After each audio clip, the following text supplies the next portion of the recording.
Consequences of climate changes. Let's learn vocabularies. Conséquences du changement climatique. Les vocabulaires. L'avalanche et glissement de terrain. Avalanche and landslides. La fonte des glaciers. Melting of glaciers. L'augmentation des températures mondiales, raising global temperatures.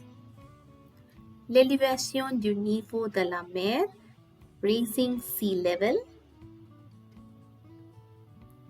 L'incendie de forêt, forest fire. Le blanchiment des récifs coralliens, coral reef bleaching.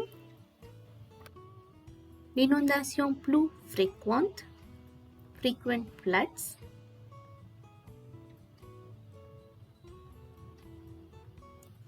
La pénurie d'eau, water crisis. La diminution des pollinisateurs, abeilles, insects. Declination in pollinators, bees, insects. These are most useful vocabularies for DELF, DALF and all school curriculums. If you like my teaching, do subscribe to my channel. I'll meet you with a new lesson in the next video. Au revoir, à bientôt.